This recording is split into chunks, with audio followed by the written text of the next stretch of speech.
Hi there, Trace. This is Brad Gilbert with the FX Market Insight for Thursday, the 18th of March. All right, we just cranked through the North American session, and a very interesting day, obviously, with the some big moves and some key Fed announcements. So the Fed have come out and said basically they're not looking to raise rates until the end of 2023, right? So that's like in normal market conditions, that's the US dollar down about 300 points. But the market hasn't exactly sort of moved with it. And they don't see a jump in inflation till 2021, but still no change in rates. So what they're trying to do is, to me, they're trying to appease and slow down the move in the treasury yields, right? That's all this is about. Otherwise, it's business as usual. So they've really pushed out things. Now, what that immediate, my interpretation is, the immediate reaction, as I said, if any central bank comes out and says, we're not raising rates for, like, say, 3 years, it's the same impact as cutting rates, right? So the dollar index is down, euro's up, sterling's up, Aussie's up, Kiwi's up, and basically all the dollar pairs are down.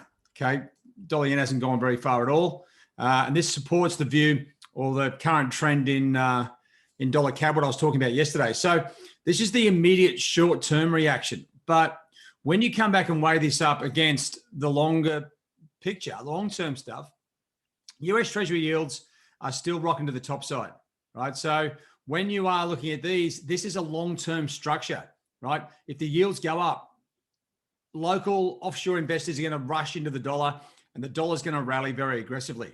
So to me, I think that the Fed Chairman Powell has overstated things just to try and calm down the move in the Treasury yields. We did see with that, so with this whole move, like the dollar down, right, we did see a risk on profile, okay, on the equity markets. The dollar block, you can't see it here at the moment because the pages have been upset. The dollar was down and the dollar block was up, as you just saw on the charts. So from here, it's a real bit of it's a funny one, right? So I was just sort of posting in the virtual trading floors there what usually happens following the Fed announcements, right? And it's quite often the market gets it wrong. The Fed doesn't get it wrong. So the Fed has two profiles. They're going to looking at the short-term market, and they're looking at the longer-term picture, trying to get consumer confidence and everything going. They're trying to manage the Treasury yields. So to me, this short-term move or announcement is more about the Treasury yields than anything else. We see that initial reaction. I wouldn't be surprised to see the dollar stabilize here and start coming back. Now, this can take 4 to 6 hours. It may even take a day. But once the big macro funds and everyone else who's managing serious cash puts all this stuff into their computers, the bean counters, get all the crunch all the numbers, they'll work out that, what he's saying doesn't match up with what's happening in the market. And then that's when you see the real move come. Now, I'm expecting, just on the face of it right now, the dollar to come back, but you've got to wait. This is no time to be jumping into a trade, the dollar index, thinking, well, do I get short here or do I get long? Okay. That's more or less sort of gambling. You'll see the picture unravel as we go through the, I'd say halfway through the Asian session. If it hasn't started to retrace back, well, then maybe the dollar is just going to stay weak.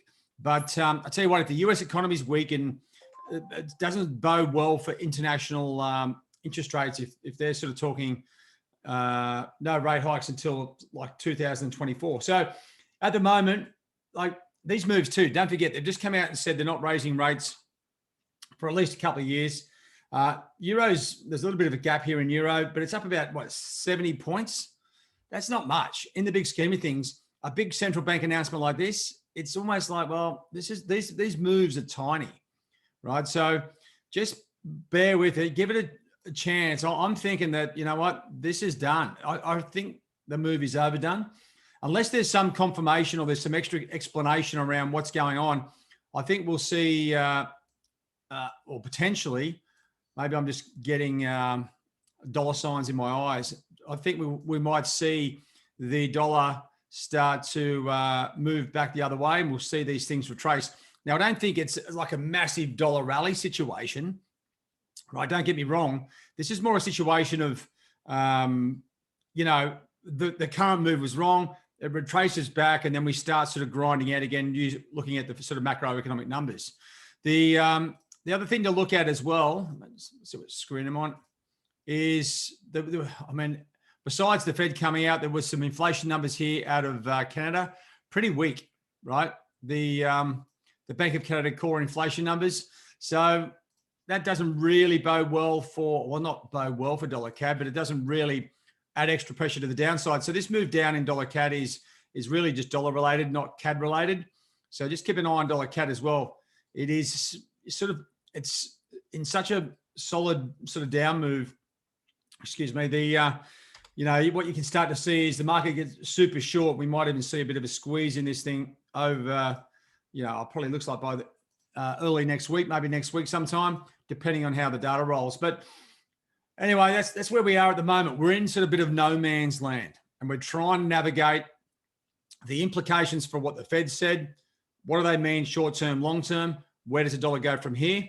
Well, I've had my sort of 2 bobs worth, and that's what I think. I think it comes back once the market realizes that the US treasuries haven't moved, and then that should come back. This is the other thing too. So with the treasuries, like they've come out and said their piece, we may see the yields start to sort of drift off, and the market usually doesn't do that. They usually challenge the central bank, like push them to an extreme. If these things come off, well then sure, the dollar just drifts slower, but they haven't. Okay, if anything, they're a little bit firmer across the board. So just keep an eye on the bond prices as we go forward. Obviously, the US equity futures going into that Asian session are going to be key to any sort of continued move on the major instruments. Look at these 2 puppies here, the 10-year and 30-year down, right? Yields going up.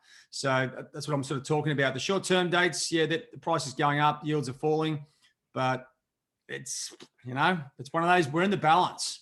I've seen some massive moves here where, so the dollar moves down like 200 or 100 points, 200 points, and then rallies 500, right? We're not in those extreme markets, but believe me, don't underestimate the moves.